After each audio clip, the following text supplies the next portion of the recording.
नमस्कार स्टूडेंट, मैं मिस ज्योति आप सभी का स्वागत करती हूँ जीके भाई ज्योति मैम पर। फ्रेंड्स, हमने हमारी हरियाणा का भूगोल है वो वीडियो स्टार्ट की हुई थी, वो ये सीरीज बीच में रह गई थी। मैंने इसके बाद हिंदी स्टार्ट कर दी थी। तो आज हम हरियाणा में जो परिवहन तंत्र है उसके बारे में बिल्कुल डिटेल से जानेंगे, ठीक है। और जो ये हमारा परिवहन तंत्र है इसको हम 2 वीडियो में कवर करेंगे, क्योंकि यह एक वीडियो में कवर कर पाना बहुत ही ज़्यादा मुश्किल है, ठीक है। तो हम ये आज की इस वीडियो में हरियाणा में जो परिवहन है या फिर ट्रांसपोर्ट सिस्टम इन हरियाणा जो है उसके बारे में बिल्कुल डिटेल से जानेंगे। तो फ्रेंड्स, अगर आप इस चैनल पर नए हैं तो चैनल को सब्सक्राइब करके नोटिफिकेशन आइकन को ऑन जरूर कर लीजिए। और अगर आपको ये वीडियो अच्छी लगे तो वीडियो को लाइक कर देना, अदर स्टडी ग्रुप में शेयर कर देना और अपने फ्रेंड्स के पास भी शेयर करना, ताकि वो भी इस वीडियो का फ़ायदा उठा सके। तो चलिए आज की हमारी वीडियो स्टार्ट करते हैं। देखिए, सबसे पहले आपको पता होना चाहिए कि परिवहन जो होता है, परिवहन का अर्थ क्या होता है। परिवहन का जो अर्थ होता है वो होता है एक किस्म से सुविधा, ठीक है। क्या होता है? सुविधा। अब हम ये जानते हैं कि परिवहन होता क्या है या फिर सुविधा होती क्या है, जिसके माध्यम से किसी वस्तु को एक स्थान से दूसरे स्थान तक ले जाया जाता है, उसे हम क्या कहते हैं? परिवहन कहते हैं, ठीक है। ये डेफिनेशन आपने याद रखो ना रखो तो भी आपको पता है कि जब हम एक वस्तु को किसी दूसरे स्थान पर ले जाते हैं, जिसकी हेल्प से हम उस वस्तु को एक स्थान से दूसरे स्थान पर ले जाते हैं, वही हमारा क्या कहलाता है? परिवहन कहलाता है, ठीक है। अब ये जो हमारा परिवहन है ये 3 प्रकार का है। कितने प्रकार का है? 3 प्रकार का है। जैसे कि land transport, water transport and air transport. ये हमारा 3 प्रकार का परिवहन है। जो हमारा हरियाणा है, हरियाणा में जो हमारा वाटर ट्रांसपोर्ट है वो नहीं है, ठीक है। ये बात आपने ध्यान रखनी है, क्योंकि जो हमारा हरियाणा है इसकी सीमा किसी भी अन्य स्थलीय सीमा वाले देश से नहीं लगती है, ठीक है। तो जहाँ से जहाज वगैरह नहीं जा सकते हैं, ठीक है। तो अब ये यहाँ पर जो वो समुद्री जहाज होते हैं वो नहीं जा सकते। क्यों? यहाँ पर क्योंकि कोई महासागर वगैरह है नहीं हरियाणा में, ठीक है। तो जो हमारे हरियाणा है, हरियाणा में सिर्फ हम 2 ट्रांसपोर्ट पढ़ेंगे। एक हम पढ़ेंगे वायु परिवहन और एक हम पढ़ेंगे स्थल परिवहन, ठीक है। और हम स्थल परिवहन पर ज़्यादा फोकस करेंगे, क्योंकि स्थल परिवहन से जो HSSC के एग्ज़ाम हैं वहाँ पर क्वेश्चन पूछे गए हैं। तो देखिए, जो स्थल परिवहन है वह आगे चलकर 3 पार्ट्स में डिवाइड हो जाता है, जैसे कि रोड ट्रांसपोर्ट, ट्रेन ट्रांसपोर्ट और पाइप परिवहन, ठीक है। जो पाइप परिवहन है यह 2 अवस्था में होता है। एक होता है तरल अवस्था में और एक होता है गैसीय अवस्था में, ठीक है। यहाँ तक आपको मैं उम्मीद करती हूँ समझ आ गया होगा। एक बार मैं रिपीट कर देती हूँ। परिवहन वह होता है जिसके माध्यम से हम किसी वस्तु को एक स्थान से दूसरे स्थान पर ले जाते हैं, वह परिवहन कहलाता है। परिवहन हमारा 3 टाइप का होता है: land transport, water transport, air transport. जो हमारा हरियाणा है, हमारे हरियाणा में जो वाटर ट्रांसपोर्ट है वो नहीं होता है। क्यों? क्योंकि हमारा हरियाणा एक लैंड लॉक्ड राज्य है, ठीक है। और जो हमारा स्थल परिवहन है वह आगे चलकर 3 पार्ट में डिवाइड हो जाता है, जैसे कि सड़क परिवहन। सड़क परिवहन में मैं आपको वो पढ़ाऊँगी कि कौन सा नेशनल हाईवे कहाँ से गुजरता है, ठीक है। नेशनल हाईवे बहुत बार एग्जाम में पूछे जाते हैं, तो आपने ये ध्यान रखना है, ठीक है। और फिर मैं आपको पढ़ाऊंगी रेल परिवहन, यानी कि कौन सी रेल, कौन सा लिंक मार्ग कहाँ से गुजरता है, ठीक है। कौन सा लिंक मार्ग होता है, कौन सा हमारा मुख्य रेल मार्ग है, ये मैं आपको बताऊंगी, ठीक है। और एक होता है हमारा पाइप परिवहन, ठीक है। तो अब हम आगे बढ़ते हैं, आगे हम रेल परिवहन को जानते हैं। आज की इस वीडियो में हम रेल परिवहन से संबंधित जो भी हमारे क्वेश्चन बनते हैं या फिर कौन सी रेल कहाँ से गुजरती है, ये सब बिल्कुल डिटेल से जानेंगे, ठीक है। तो चलिए हमारी वीडियो आगे स्टार्ट करते हैं। भारत का सबसे सस्ता परिवहन जो हरियाणा है, हरियाणा का भी और पूरे भारत का सबसे सस्ता परिवहन कौन सा है? रेल परिवहन है, ठीक है। हरियाणा के गठन के समय जो हमारा प्रदेश है इसमें रेल मार्गों का विस्तार 3245 किलोमीटर था, ठीक है। ये आपको ध्यान रखना है। जो हमारा हरियाणा था, हरियाणा में जब हमारे हरियाणा का गठन हुआ उस समय रेल मार्गों का विस्तार 3245 किलोमीटर था, लेकिन अभी वर्तमान में हमारे हरियाणा में रेल मार्गों का विस्तार 4106 किलोमीटर है, ठीक है। ये आपको ध्यान रखना है। अब आगे बढ़ते हैं। आगे है भारतीय रेलवे में कुल जोन। जो हमारा भारतीय रेलवे है उसमें कुल जोन 18 हैं, लेकिन उससे पहले हमारे भारतीय रेलवे में कुल जोन 17 हुआ करते थे। जो विशाखापट्टनम है यह आंध्र प्रदेश में है, इसको भी अभी ऐड कर लिया गया है भारतीय रेलवे जोन में, ठीक है। हरियाणा के रेल नेटवर्क को भारतीय रेलवे ने 3 जोन एवं इनके 5 मंडल कवर करते हैं। जो हमारा हरियाणा का रेल नेटवर्क है इसको भारतीय रेलवे के 3 जोन और 5 मंडल कवर करते हैं। हम आपको ये बताते हूँ कि वो 3 जोन कौन कौन से हैं और उनके 5 मंडल कौन कौन से हैं और उनके हेड क्वार्टर कहाँ पर हैं, ठीक है। तो अब हम आगे बढ़ते हैं। हाँ देखिए, ये यहाँ पर लिख रखा है मैंने भारतीय रेलवे जोन, यहाँ पर लिख रखे हैं मुख्यालय और इस साइड लिख रखे हैं हमने इसके मंडल। ठीक है, जो हमारा भारतीय रेलवे है उसमें 3 जोन है, 5 मंडल हैं। ठीक है, हमारा जो उत्तर भारतीय रेलवे जोन है यह हमारा फर्स्ट रेलवे जोन है और इसका जो हेड क्वार्टर है वह नई दिल्ली में है और जिसमें 2 मंडल आते हैं, एक आता है अंबाला रेल मंडल और एक आता है दिल्ली रेल मंडल। ठीक है, आगे हमारा उत्तर मध्य भारतीय रेलवे जोन। ठीक है, इसका जो हेड क्वार्टर है वह इलाहाबाद है, इलाहाबाद में है, जिसको आजकल हम प्रयागराज के नाम से भी जानते हैं। इसका नाम बदलकर प्रयागराज कर दिया गया है। ठीक है, इसमें जो इसके अंतर्गत जो मंडल आता है वह आता है आगरा मंडल। ठीक है, आगे है उत्तर पश्चिमी रेलवे जोन। उत्तर पश्चिमी रेलवे जोन का हेड क्वार्टर जयपुर में है और जो इसमें मंडल आते हैं वो 2 मंडल आते हैं, एक आता है जयपुर रेल मंडल और दूसरा आता है बीकानेर रेल मंडल। ठीक है, तो ये हमारे 5 मंडल हो गए, कौन कौन से हैं ये अपने ध्यान रखने हैं। और ये हमारे 3 जोन हो गए, ये कौन कौन से ये भी आपने ध्यान रखने हैं और इनका हेड क्वार्टर कहाँ पर है ये भी आपने ध्यान रखना है। ठीक है, और एक बात आपने ध्यान रखनी है, नोट करके लिखा हुआ है यहाँ पर, हरियाणा के उत्तर रेलवे जोन का जो मुख्यालय है वह अंबाला में है।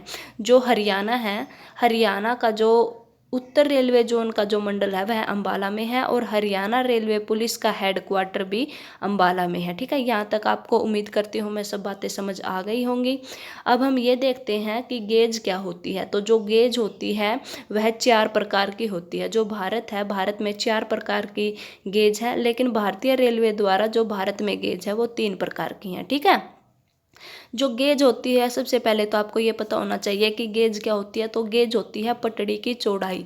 जो पटड़ी की चौड़ाई होती है उसी को हम गेज बोलते हैं। क्या बोलते हैं? गेज बोलते हैं। तो अब हमारे इंडिया में 4 प्रकार की गेज हैं, तो वो मैं आपको बताती हूँ। ठीक है, देखिए सबसे पहली हमारी ब्रॉड गेज। ब्रॉड गेज कितने मिलीमीटर की होती है? 1676 मिलीमीटर की होती है। ठीक है, आगे होती है हमारी स्टैंडर्ड गेज या फिर इसको हम मानक गेज भी बोलते हैं। ये हमारे 1435 मिलीमीटर की होती है। ठीक है, उसके बाद है हमारी मीटर गेज। यह 1000 मिलीमीटर की होती है। ठीक है, ये भी आपको ध्यान रखना है। और आगे है हमारी नैरो गेज, ये होती है 0.762 मिलीमीटर की होती है। ठीक है, अब आपको ना मिलीमीटर से मीटर में कन्वर्ट करना आना चाहिए। तो 1 मीटर में 100 सेंटीमीटर होते हैं, तो 1 सेंटीमीटर हमारा 10 मिलीमीटर के इक्वल होता है। तो 1 मीटर में कितने मिलीमीटर होंगे? 1000 मिलीमीटर होंगे। तो इसलिए जो ये हमारी मीटर गेज है इसको हम 1000 मीटर गेज भी बोलते हैं। ठीक है, आपको ये ध्यान रखना है। अब हम ये देखते हैं कि जो हमारा भारत है, भारत में सबसे पहले रेल कौन सी चली थी। ठीक है, और किस किस समय में चली थी, उसका नाम क्या था, वो कहाँ से कहाँ तक चली थी, किस डेट को चली थी। ठीक है, तो देखिए जो हमारा भारत है, भारत में सबसे प्रथम बार रेल लॉर्ड डलहौजी के समय में चली थी 16 अप्रैल 1853 को। कब? 16 अप्रैल 1853 को। याद रखना आपने, ये इंडिया जीके में भी क्वेश्चन पूछा जाता है और हरियाणा जीके में भी ये क्वेश्चन पूछा गया है एक बार। ठीक है, इसलिए ये आपको मोस्ट इंपॉर्टेंट है, याद रखना है। ठीक है, और यह कहाँ से कहाँ तक चली थी? यह मुंबई से लेकर ठाणे तक के बीच में चली थी और इसने कुल 34 किलोमीटर की जो यात्रा है वो पूरी की थी। और जो यह ट्रेन है इसका नाम था ब्लैक ब्यूटी। ठीक है, और यह ब्रॉड गेज पर चली थी। कहाँ पर चली थी? ब्रॉड गेज पर चली थी। और आपको पता है कि जो हमारी ब्रॉड गेज है, ब्रॉड गेज की जो हमारी लंबाई है वो कितनी है? 1676 मिलीमीटर है। ठीक है, ये आपको ध्यान रखना है। और इसमें ना 3 इंजन यूज किए गए थे और वो 3 इंजन कौन कौन से थे ये शायद ही किसी टीचर ने आपको बताया होगा, तो ये मैं आपको बता रही हूँ कि इसमें 3 इंजन यूज किए गए थे। पहला जो इंजन था वह था सिद्ध, दूसरा था साहिब और तीसरा था सुल्तान। तो ठीक है, अब हम आगे बढ़ते हैं। आपको यहाँ तक की बातें उम्मीद करती हूँ मैं कवर हो गई होंगी। अब हम आगे बढ़ते हैं और आगे जानते हैं जो हमारा विषय है, यानी कि वर्ल्ड में सबसे अधिक ट्रेन स्टैंडर्ड गेज पर चलती हैं। 60% जो ट्रेन है वो हमारी स्टैंडर्ड गेज पर चलती हैं। ठीक है, दुनिया के अंदर सबसे पहली बार मीटर गेज भारत में चली थी और यह दिल्ली से लेकर रेवाड़ी के बीच में चली थी। और 14 फरवरी को आप सब एक डे भी मनाते हैं, वैलेंटाइन डे, उस दिन चली थी। और 14 फरवरी को ही जो हमारा पुलवामा अटैक हुआ था उस दिन को हम ब्लैक डे के रूप में भी मनाते हैं। ठीक है, तो ये जो हमारी पूरे दुनिया की जो सबसे पहली मीटर गेज चली थी वह भारत में चली थी। और वह कहाँ से कहाँ तक चली थी? यह दिल्ली से लेकर रेवाड़ी तक चली थी। यह चली थी 14 फरवरी 1873 को। तो ये क्वेश्चन HSSC में पूछा गया है, इसलिए मैंने यहाँ पर नोट डाउन किया हुआ है, तो आप इसको ध्यान रख लेना, ठीक है। अब हम आगे देखते हैं, जो हमारे पर्वतीय क्षेत्र होते हैं वहाँ पर कौन सी गेज बिछाई जाती है, तो वहाँ पर नैरो गेज बिछाई जाती है, ये आपको ध्यान रखना है। नैरो का अर्थ क्या होता है, छोटा, संकीर्ण, ठीक है, जो कि दार्जिलिंग से जलपाईगुंडी तक बिछाई गई थी, और जो ये पश्चिम बंगाल में बिछाई गई थी, ठीक है। अब हम जो हमारे हरियाणा में जो रेल मार्ग है वो पढ़ते हैं, ठीक है, कौन सी रेल कहाँ से गुजरती है, और कौन सी हमारी मुख्य रेल मार्ग है, और कौन सा हमारा लिंक रेल मार्ग है, ठीक है। तो देखिए, जो हमारे हरियाणा में है, हरियाणा में 2 प्रकार की रेलें गुजरती हैं। एक होती है मुख्य रेल मार्ग, जो कि मुख्य रेल मार्ग है वो 3 है, और एक है हमारी लिंक रेल मार्ग, ठीक है। तो अब हम जो हमारा प्रथम वह जो रेल मार्ग है वह है दिल्ली से लेकर अमृतसर तक, यह रेल मार्ग है। फिर दिल्ली से लेकर फिरोजपुर तक, यह हमारा दूसरा रेल मार्ग है। और फिर दिल्ली रेवाड़ी बठिंडा, ये हमारा तीसरा रेल मार्ग है। तो अब हम इनको पढ़ते हैं बिल्कुल डिटेल से, ठीक है। देखिए, हम सबसे पहले दिल्ली अमृतसर रेल मार्ग को पढ़ते हैं। यह देखिए, आपने ध्यान रखना है, यह हमारे पूर्व से गुजरता है। कहाँ से गुजरता है, देखिए मैं आपको पहले मैप से समझाती हूँ, ठीक है, उसके बाद मैं आपको यहाँ पर बताऊँगी। ये देखिए, यहाँ पे आपको दिल्ली दिखाई दे रहा है। दिल्ली से ऊपर यहाँ इस साइड चलेंगे हम, तो ये यहाँ पर रास्ते में जो जो भी आएंगे वहाँ से ये हमारी जो है ये रेल मार्ग गुजरता है दिल्ली से लेकर अमृतसर तक, ठीक है। और इसको कुछ रेल मार्ग है वो लिंक रेल मार्ग भी करते हैं, वो भी हम पढ़ेंगे। तो दिल्ली से के बाद हम ऊपर चलेंगे यहाँ पर, तो यहाँ पर आएगा हमारा सोनीपत। सोनीपत के बाद फिर हम ऊपर चलेंगे तो हमारा आएगा गन्नौर। गन्नौर भी सोनीपत में ही आता है। फिर हम आगे बढ़ेंगे तो हमारा पानीपत डिस्ट्रिक्ट आ जाएगा, और पानीपत डिस्ट्रिक्ट में जो हमारा है समालका से यह रेल मार्ग गुजरता है। फिर उसके बाद हमारा पानीपत से यह रेल मार्ग गुजरता है। फिर हम पानीपत के बाद करनाल में एंट्री करेंगे, तो उसके बाद हमारा गरोंडा से यह रेल मार्ग गुजरता है।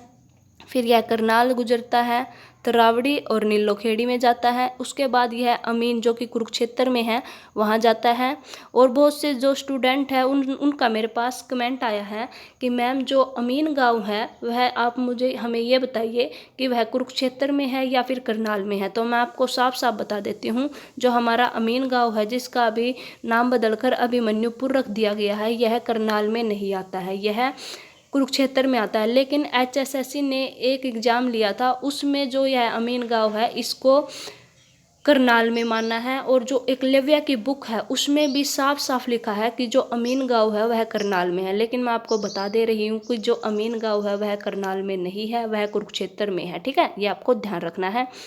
जब हम अमीन पहुंच गए हैं तो अमीन के बाद जो हमारा रेल मार्ग है वह कुरुक्षेत्र जाएगा। कुरुक्षेत्र के बाद शाहाबाद, और शाहाबाद के बाद यह इस साइड एंट्री करेगा, तो यहाँ पर हम पहुंच जाएंगे अंबाला कैंट में। और अंबाला कैंट के बाद फिर हम पहुंच जाएंगे पटियाला, और पटियाला के बाद हम पहुंच जाएंगे अमृतसर। तो ये हमारा मुख्य रेल मार्ग था दिल्ली से लेकर अमृतसर तक, ठीक है।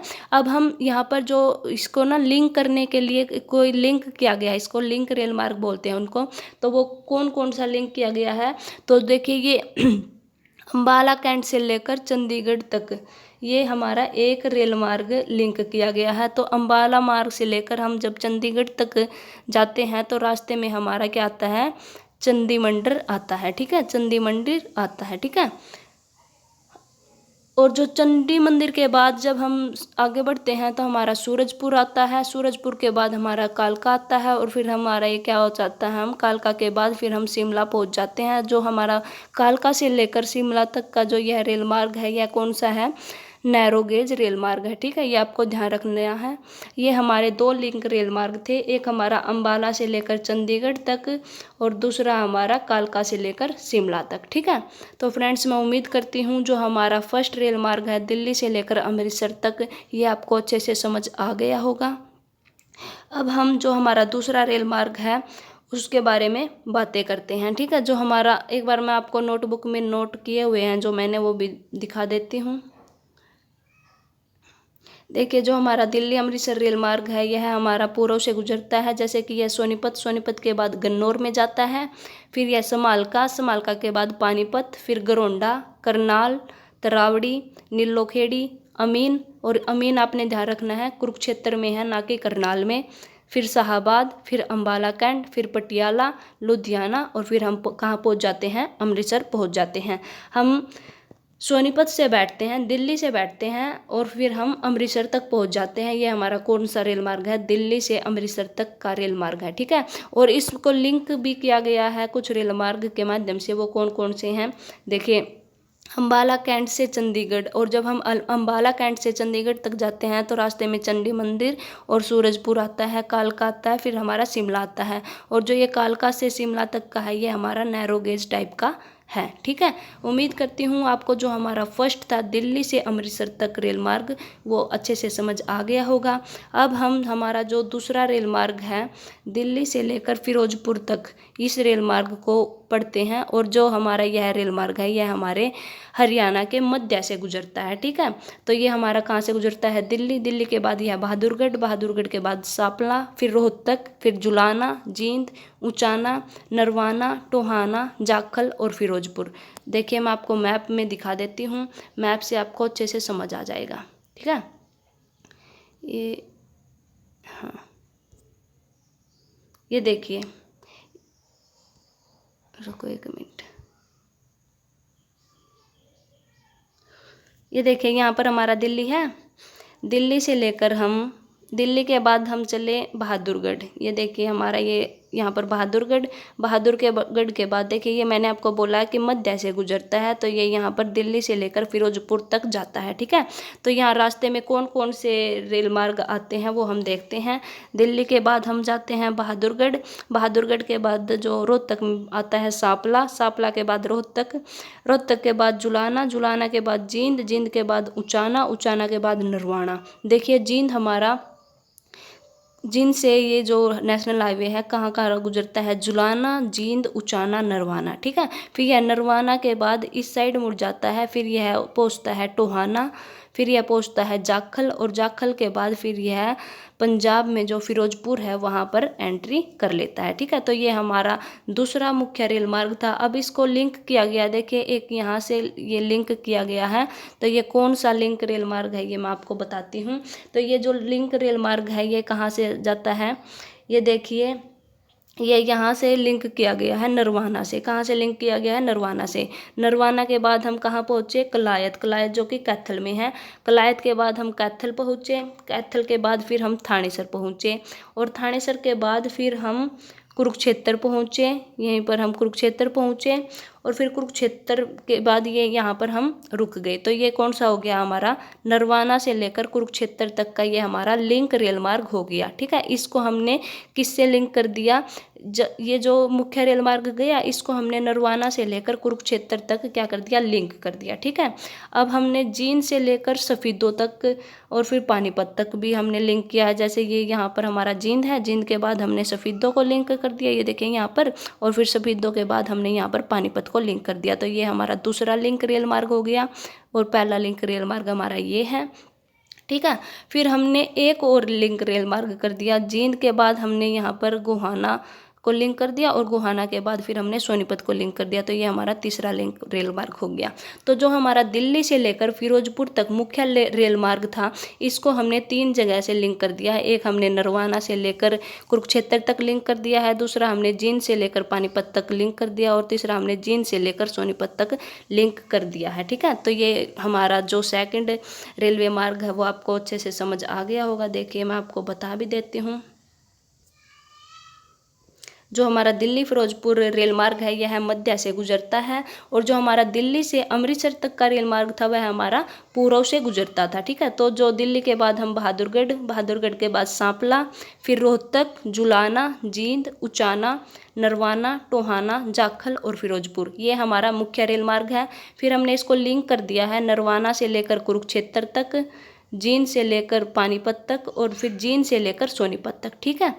अब हम आगे बढ़ते हैं, और जो हमारा तीसरा रेलवे मार्ग है दिल्ली रेवाड़ी बठिंडा, दिल्ली से लेकर बठिंडा तक, इसको हम पढ़ते हैं, और यह हमारा मीटर गेज है, यानी कि इसकी जो गेज की चौड़ाई हो वो कितनी है, 1000 मीटर है, ठीक है। तो ये मैं आपको बता देती हूँ ये कहाँ कहाँ से गुजरता है, फिर मैं आपको मैप में भी दिखा दूँगी। तो देखिए ये दिल्ली के बाद दिल्ली का एक गांव है बिजवासन, यह बिजवासन का एक दिल्ली का एक गांव है बिजवासन, वहाँ से स्टार्ट होता है। फिर यह गुरुग्राम में पहुँचता है, गुरुग्राम के बाद यह गढ़ी हसरूर में आता है, उसके बाद पटौदी, रेवाड़ी, कोसली, फिर चरखी दादरी, भिवानी, भवानीखेड़ा, हांसी, हिसार, आदमपुर, बट्टू, सिरसा, कलावली और बठिंडा हो चला जाता है। दिल्ली से स्टार्ट होता है और बठिंडा चला जाता है। और रास्ते में कौन कौन से जगह यह आती हैं ये आपने देख लिया है, ठीक है। अब हम ये देखते हैं जो हमने अभी पढ़ा है वो कौन सा रेल मार्ग है, ठीक है। तो ये देखिए ये हमारा दिल्ली से लेकर दिल्ली का देखिए ये एक गांव है बिजवासन, ये हमारे हरियाणा का गांव नहीं है, जो कि यह गुरुग्राम के जो बॉर्डर है यहाँ पर ये देखिए आपको दिख रहा होगा, गुरुग्राम के बॉर्डर पर हमारे दिल्ली का एक गांव है, उसका नाम है बिजवासन। ये यहाँ से दिल्ली के बाद यह बिजवासन पहुँचता है। फिर यह गुरुग्राम, ये देखिए आपको दिखाई दे रहा हो तो ये गुरुग्राम लिखा हुआ है। फिर गुरुग्राम के नीचे गढ़ी हसरूर लिखा हुआ है, उसके बाद पटौदी लिखा हुआ है। और फिर यह पटौदी के बाद कहाँ पहुँचता है, देखिए यहाँ पर रेवाड़ी, ये लिखा हुआ रेवाड़ी पहुँचता है। फिर कोसली, फिर चरखी दादरी, भिवानी, भवानीखेड़ा, हिसार, हांसी, आदमपुर, बट्टू, सिरसा, कलावली, कलावली से होकर फिर ये आगे बठिंडा चला जाता है पंजाब की साइड, ठीक है। तो ये हमारा तीसरा मुख्य रेल मार्ग था दिल्ली से लेकर रेवाड़ी तक, और इसको हम बोलते हैं दिल्ली रेवाड़ी बठिंडा रेलवे मार्ग, ठीक है। तो ये हमारा तीसरा रेलवे मार्ग था। अब हम इसमें जो लिंक रेल मार्ग हैं उनको पढ़ते हैं, और ये लिंक रेल मार्ग इम्पोर्टेंट है, ठीक है। तो देखिए जो हमारा लिंक रेल मार्ग है अब हम उनको पढ़ते हैं। जो हमारा दिल्ली रेवाड़ी बठिंडा रेलवे मार्ग है उस पे कौन कौन से रेल मार्ग हैं जो लिंक किए गए हैं, इसको रेवाड़ी से जयपुर तक लिंक किया गया है, रेवाड़ी से रोहतक तक लिंक किया गया है, और यह हमारा सीएनजी ट्रैक है, ये भी आपको ध्यान रखना है। और फिर रेवाड़ी से लेकर इसको जोधपुर तक लिंक किया गया है, रास्ते में महेंद्रगढ़ और लोहार आते हैं। उसके बाद रेवाड़ी से लेकर अजमेर तक लिंक किया गया है, रास्ते में नारनौल आता है। फिर आपको एक बात ध्यान रखनी है, देखिए मैंने कितनी बार रेवाड़ी रेवाड़ी बोला है, तो इसको रेवाड़ी से लिंक किया गया है, कभी जयपुर पहुंचा दिया, कभी रोहतक पहुंचा दिया, कभी जोधपुर पहुंचा दिया, कभी अजमेर पहुंचा दिया। तो आपको ध्यान रखना है रेवाड़ी से 6 दिशाओं में एक साथ रेल निकलती हैं, और जब एक साथ 6 रेल निकलेंगी 6 दिशाओं में, तो जब वो वापस आएंगी तो उनको खड़ा होने के लिए कुछ बहुत ज़्यादा स्पेस चाहिए ना, तो इसलिए हम बोलते हैं जो हमारा रेवाड़ी है यह हरियाणा का सबसे बड़ा रेलवे जंक्शन है, ठीक है, आपको ध्यान रखना है। और आपसे HSSC के एग्जाम में एक क्वेश्चन पूछा गया था कि हरियाणा का सबसे बिजी या फिर व्यस्त रेलवे जंक्शन कौन सा है, तो जो बच्चे हैं वो इसका आंसर भी ना रेवाड़ी कर रहे थे, लेकिन आपको ध्यान रखना है इसका आंसर हमारा अम्बाला कैंट होगा, ना कि रेवाड़ी होगा, ठीक है। तो हमारा अगर आपसे पूछ लिया जाए सबसे पुराना रेलवे जंक्शन कौन सा है, तो हमारा हो जाएगा रेवाड़ी, और सबसे बड़ा भी यही है, ठीक है। और अब अगर आपसे पूछ लिया जाए कि सबसे व्यस्त रेलवे जंक्शन कौन सा है, तो वो है हमारा अम्बाला कैंट। तो मैं उम्मीद करती हूँ जो हरियाणा का रेल परिवहन था वो आपको अच्छे से समझ आ गया होगा। पहले हमने दिल्ली से अमृतसर को जोड़ा, फिर हमने दिल्ली से फिरोजपुर को जोड़ा, फिर हमने दिल्ली रेवाड़ी बठिंडा को जोड़ा, और जो इनके लिंक रेल मार्ग थे वो भी मैंने आपको बता दिए हैं। उम्मीद करती हूँ आपको यहाँ तक अच्छे से समझ आ गया होगा। अब हम और रेल मार्ग हैं उनको देखते हैं, ठीक है। आगे हमारा कालका शिमला रेल मार्ग है। देखिए मैंने आपको पढ़ाया था कि जो कालका शिमला रेल मार्ग है वो मैंने आपको लिंक रेल मार्ग में पढ़ाया था। अब हम इसके बारे में थोड़ा सा जानते हैं, ठीक है।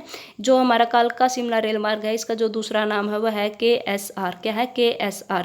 और यह नैरोगेज प्रकार का रेल मार्ग है। जो इसकी चौड़ाई है वह 762 मिलीमीटर है, ठीक है। और जो इसका प्लान तैयार किया था वह हिमाचल प्रदेश के किन्नौर जिले के कल्पाक क्षेत्र में हुआ था, और 1896 ईस्वी में हुआ था। और 1897 ईस्वी में दिल्ली और अम्बाला के एक रेल कंपनी द्वारा इस रेल मार्ग का निर्माण कार्य शुरू किया गया था। आपको ध्यान रखना है, ये जो मैं कालका शिमला रेल मार्ग आपको पढ़ा रही हूँ ये मोस्ट इम्पोर्टेंट है। फिर 1898 में कालका को इस रेल मार्ग से जोड़ा गया था। जो 1898 में कालका को इस रेल मार्ग से जोड़ दिया गया था, और इस रेल मार्ग पर प्रथम ट्रेन का संचालन 9 नवंबर 1903 को हुआ था, ठीक है। आगे बढ़ते हैं। आगे है हमारा, महात्मा गांधी द्वारा इस रेल मार्ग के माध्यम से शिमला की यात्रा 1921 में की गई थी। और जो हमारी ट्रेन का नाम है वर्तमान में, वह है, इसको हम टॉय ट्रेन कहते हैं या फिर खिलौना रेल कहते हैं। ठीक है, अंग्रेजों द्वारा इसको क्या नाम दिया गया था, अंग्रेजों ने इसको जो नाम दिया था वो दिया था क्राउन ज्वेल। ठीक है, और इस रेल मार्ग पर दौड़ने वाले इंजन का कार्यकाल कितना है, 37 वर्ष है। और इस रेल मार्ग पर कुल स्टेशनों की संख्या 18 है। जो हमारा कालका शिमला रेल मार्ग है, इस पर जो कुल स्टेशनों की संख्या है वह 18 है। और इस रेल मार्ग पर कुल सुरंगों की संख्या 103 है। और जो हमारी सबसे लंबी सुरंग है वो है बड़ोग सुरंग। ठीक है, ये आपको ध्यान रखना है। और इस रेल मार्ग पर कुल घुमावदार मोड़ 919 हैं। और यूनेस्को द्वारा इसे 2008 में विश्व धरोहर का दर्जा दिया गया है। तो ये हमारी कालका शिमला लिंक रेल मार्ग था। अब हम हमारा जो दिल्ली से रेवाड़ी तक का रेल मार्ग है उसको पढ़ते हैं। यहाँ से भी बहुत बार HSSC के एग्जाम में क्वेश्चन पूछे जाते हैं। तो जो यह कब बननी स्टार्ट हुई थी, यह जनवरी 1871 में बननी शुरू हुई थी। और यह मीटर गेज प्रकार का सबसे पहला रेल मार्ग है। और विश्व में प्रथम मीटर गेज दिल्ली से रेवाड़ी तक के बीच में चली थी। ये मैं आपको पहले भी बता चुकी हूँ, अभी भी बता रही हूँ। जो हमारा पूरा वर्ल्ड है, वर्ल्ड मीटर गेज है जो वह दिल्ली से लेकर रेवाड़ी के बीच में चली थी। और जो इसका निर्माण कार्य पूरा कर लिया गया था वह दिसंबर 1872 में पूरा कर लिया गया था। और यह विश्व की प्रथम मीटर गेज पर चलने वाली प्रथम ट्रेन थी। यह कब चली थी, 14 फरवरी 1873 को। ठीक है, 14 फरवरी को आपको पता है कौन सा डे मनाया जाता है, ब्लैक डे भी मनाया जाता है, वैलेंटाइन डे भी मनाया जाता है। ठीक है, आगे है प्रथम ट्रेन के इंजन का नाम। जो यह ट्रेन थी इसका जो प्रथम इंजन था वह था ड्यूब। और इसका निर्माण किया था 1872 में। और दो कंपनी थी, एक थी इंग्लैंड की ड्यूब एंड ग्लासको कंपनी द्वारा इसका जो है निर्माण किया गया था। और इसको बनाने का उद्देश्य क्या था, इसको बनाने का उद्देश्य था नमक को ढोना। यह गड्डी से लेकर फर्रुखनगर, गड्डी हसरूर से लेकर फर्रुखनगर तक एक बिछाई गई थी। और आपको ये ध्यान रखना है, फर्रुखनगर की जो आकृति है वह अष्टभुजी आकार की है। और HSSC में जो कलरक में 2016 में एग्जाम हुआ था, यह क्वेश्चन पूछा गया था कि जो फर्रुखनगर है उसकी आकृति किस प्रकार की है। तो आपको ऑप्शन दिए गए थे, तो वहाँ पर हमारा जो राइट ऑप्शन होगा वो होगा अष्टभुजी आकार की। ठीक है, अब हम आगे बढ़ते हैं। आगे है विश्व का सबसे बड़ा मीटर गेज कौन सा है, रेवाड़ी वाला जंक्शन है जो कि वर्ष 2010 तक था। ठीक है, वर्तमान में हरियाणा का सबसे बड़ा रेलवे जंक्शन कौन सा है, रेवाड़ी है। ठीक है, ये आपको ध्यान रखना है। क्यों, क्योंकि यहाँ पर एक साथ 6 दिशाओं में ट्रेन निकलती हैं। और जब वो 6 दिशाओं में ट्रेन निकलती है तो वो कभी ना कभी वापस भी आएंगी। और जब वो वापस आएंगी तो उनको खड़ा होने के लिए कुछ बहुत ज़्यादा स्पेस चाहिएगा। तो इसलिए हम बोलते हैं जो हमारा रेवाड़ी है यह पूरे हरियाणा का सबसे पुराना एवं सबसे बड़ा रेलवे जंक्शन है। ठीक है, और जो हमारा सबसे व्यस्त रेलवे जंक्शन है वो कौन सा है, हमारा अंबाला कैंट है। इसमें आपने जो है डिफरेंस कर लेना है। ठीक है, अब हम आगे बढ़ते हैं। आगे है एकमात्र रेलवे जंक्शन जहां से सबसे ज़्यादा अन्य 6 दिशाओं में रेल मार्ग निकलते हैं, वो हमारा रेवाड़ी है। अब मैं आपको यहाँ से क्वेश्चन कवर करवा रही हूँ कि कौन कौन से क्वेश्चन पूछे जा सकते हैं। ठीक है, आगे हमारा हरियाणा में railway steam locomotive music loco shed Rewari में है। ठीक है, जो आपको पता होना चाहिए, स्टीम का अर्थ होता है भाप, लोकोमोटिव का अर्थ होता है इंजन और म्यूजियम होता है हमारा संग्रहालय। तो इसकी स्थापना कब की गई थी, 1893 में की गई थी। और यह कहाँ पर है, रेवाड़ी में है। ठीक है, भाप का इंजन संग्रहालय कहाँ पर है, रेवाड़ी में है। इसकी स्थापना 1893 में की गई थी। और आगे है हमारा विश्व का सबसे पुराना चालू हालात में इंजन कौन सा है, फेयरी क्वीन है जो कि 1855 में बना था। और यह भारत का सबसे पुराना भाप वाला इंजन है जो कि फेयरी क्वीन है। ठीक है, और हरियाणा के अंदर एकमात्र वर्कशॉप जगाधरी यमुनानगर है जो कि 1952 में बनी थी। ठीक है, और इसको railway carriage and wagon workshop भी कहा जाता है। ठीक है, आगे है हरियाणा का एकमात्र रेलवे यार्ड यानी कि वॉशिंग स्टेशन, जहाँ पर जो रेल है उनको वॉश किया जाता है, तो वो हमारा हिसार में है। ठीक है, बीकानेर रेल मंडल का दूसरा रेल यार्ड है यह। ठीक है, आपको ध्यान रखना है। आगे है प्रदेश में, देखिए ये आपसे क्वेश्चन पूछा गया था यह क्वेश्चन आपसे पूछा गया था जो मैं अभी आपको बता रही हूँ। प्रदेश में रेल कोच फैक्ट्री कहाँ पर प्रस्तावित है? तो यह हमारे बड़ी गांव में है, और जो हमारा बड़ी गांव है यह गन्नौर में है, और जो गन्नौर है वह सोनीपत में है। और जो एचएसएससी ने क्वेश्चन दे रखा था कि रेल कोच फैक्ट्री कहाँ बनेगी, तो ये इसमें ऑप्शन दे रखे थे बड़ी गाँव में, गन्नौर में, सोनीपत में, और एक और दे रखा था। तो बहुत से बच्चों ने ना जो हमारा सोनीपत है, सोनीपत को भी बहुत से कम ने किया था, जो गन्नौर है गन्नौर को टिक कर दिया था। लेकिन आपको ध्यान रखना है गन्नौर के अंतर्गत आता है बड़ी गांव, तो हमने जो सबसे छोटे वाला होता है उसको टिक करना होता है। तो हम किसको टिक करेंगे? बड़ी गांव को टिक करेंगे, ठीक है। देश में भारतीय रेलवे द्वारा प्रथम एलिवेटेड रेलवे ट्रैक, एलिवेटेड का अर्थ होता है ऊपर उठाया गया। क्या होता है? ऊपर उठाया गया। जो रेलवे ट्रैक है वह रोहतक है, और यह मंगल सेन के नाम पर है, ठीक है। आगे है दूसरा एलिवेटेड ट्रैक थानेसर कुरुक्षेत्र में है, और तीसरा एलिवेटेड ट्रैक कैथल में है। तो फ्रेंड्स ये हमारा जो हरियाणा का रेल परिवहन था वो कंप्लीट हो चुका है। अब हम हरियाणा में मेट्रो है उसके बारे में भी थोड़ा सा जान लेते हैं कि मेट्रो कब से स्टार्ट हुई, कहाँ से स्टार्ट हुई, ठीक है। तो हरियाणा में मेट्रो ये हमारा ये लास्ट टॉपिक रहेगा, ठीक है। प्रथम मेट्रो वाला जिला या फिर शहर वो हमारा गुरुग्राम है, और यह कुतुब मीनार दिल्ली में चली थी वर्ष 2010 में, और हुड्डा सिटी सेंटर थी, और जिसका अभी नाम बदल कर क्या रख दिया गया है? HSVP रख दिया गया है, ठीक है। यहाँ से यहाँ तक के बीच चली थी, ठीक है। दूसरा मेट्रो वाला जिला हमारा फरीदाबाद है, और फरीदाबाद में जो मेट्रो है वह 2015 में चली थी, और जो गुरुग्राम है गुरुग्राम में 2010 में चली थी। और जो हमारा तीसरा मेट्रो वाला जिला है वो झज्जर है, झज्जर के बहादुरगढ़ में 2018 में हमारी मेट्रो ट्रेन चली थी, ठीक है। अब मैं आपको ये बताती हूँ कि जो मेट्रो परियोजना है वो भविष्य की कौन कौन सी है। तो सोनीपत में और गुरुग्राम से फरीदाबाद तक हरियाणा के किन्हीं दो शहरों को बीच पहली बार यह जो मेट्रो है चलेगी। जो गुरुग्राम से फरीदाबाद के बीच में जो भी यह चलेगी मेट्रो, अभी ये चली नहीं है, इसकी परियोजना है, यह ऐसी मेट्रो होगी जो हरियाणा के किन्हीं दो शहरों के बीच पहली बार चलेगी, ठीक है। और एक है हमारा मानेसर, ठीक है। तो ये इन 3 जगह पर भी हमें मेट्रो चलती हुई आने वाले समय में दिखाई देंगी, एक सोनीपत, एक फरीदाबाद और एक मानेसर, ठीक है। आगे है हमारा भारत का एकमात्र शहर जहां रैपिड मेट्रो यानी कि निजी का अर्थ यानी कि प्राइवेट, रैपिड का अर्थ क्या होता है? प्राइवेट, ठीक है। वो कहाँ पर चलाई गई थी? ये गुरुग्राम में चलाई गई थी 14 नवंबर 2013 को। और जो DLF कंपनी थी, दिल्ली लैंड फाइनेंस, इसकी फुल फॉर्म थी DLF, और जो DLF कंपनी थी इसने गुरुग्राम का बहुत ज़्यादा विकास किया था, ठीक है। और इस जो यह रैपिड मेट्रो थी इसको जो ज़मीन प्रोवाइड करवाई थी वह DLF कंपनी ने करवाई थी। और जो यह गुरुग्राम में चली थी, हरियाणा की नहीं बल्कि भारत की यह एकमात्र रैपिड मेट्रो थी जो कि गुरुग्राम में चली थी 14 नवंबर 2013 को। तो फ्रेंड्स ये हमारी आज की वीडियो थी। मैं उम्मीद करती हूँ कि आपको ये वीडियो पसंद आई होगी। अगर आपको ये वीडियो पसंद आए तो वीडियो को लाइक कर देना, वीडियो को शेयर कर देना, और जो भी मेंबर इस चैनल पर नए हैं तो चैनल को सब्सक्राइब करके नोटिफिकेशन आइकन को ऑन ज़रूर कर लेना, ताकि आने वाले हर एक वीडियो का नोटिफिकेशन आपको बिल्कुल टाइम से मिल सके।